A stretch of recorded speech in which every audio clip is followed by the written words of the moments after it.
Take our lead, let's help you make your mark. Our goal is your satisfaction. Let us show you the way. Just use a baking sheet and some tin foil. Place your salmon in the center of the sheet of foil. Sprinkle on some lemon juice, extra virgin olive oil or butter, garlic, along with some of your favorite aromatics like dill or fennel. Then, wrap up the salmon and seal the foil packet shut.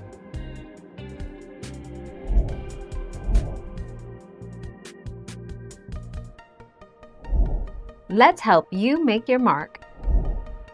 Add salmon skin side down and let cook 6 to 8 minutes, or until the bottom half of the fish looks opaque and the skin easily releases from the grill.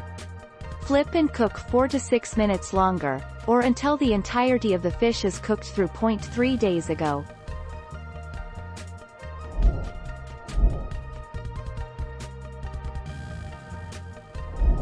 Let's help you make your mark.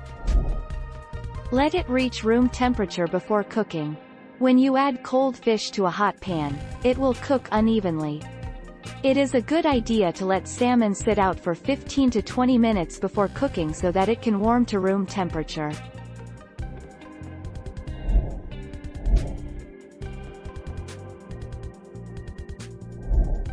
Take our lead. Overcooked salmon is truly the worst, and unfortunately it happens way more often than we'd like to admit. Usually this is a result of the fish being left in the oven or on the stovetop for far too long.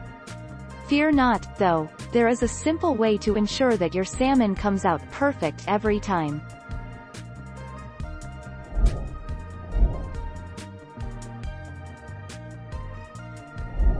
Let's help you make your mark.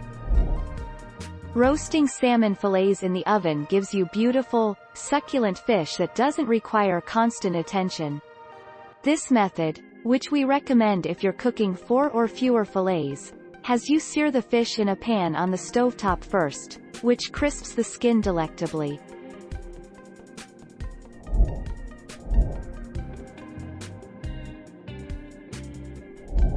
Make your mark, take our lead. 145 degrees Fahrenheit. I like to take my salmon out of the oven when it reaches 135 degrees Fahrenheit.